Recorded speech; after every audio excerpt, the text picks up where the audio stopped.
Grilled pork chops with herb butter. Ingredients: 4 tablespoons of unsalted butter, softened.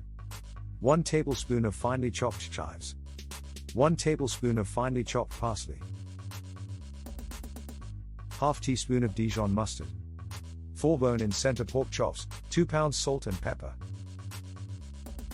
In a small bowl, mash together butter, chives, parsley and mustard with a fork until smooth. Cover with plastic wrap and let stand at cool room temperature while pork chops are cooking. Preheat a gas grill on high, covered, for 10 minutes, and then lower heat to medium. Pat pork chops dry with paper towels and sprinkle generously with salt and pepper. Grill turning once until an instant read thermometer inserted into center of meaty part of a chop registers 145 degrees Fahrenheit or 65 degrees Celsius, 12 to 14 minutes total. Transfer chops to a platter and top each with 1 tablespoon of herb butter.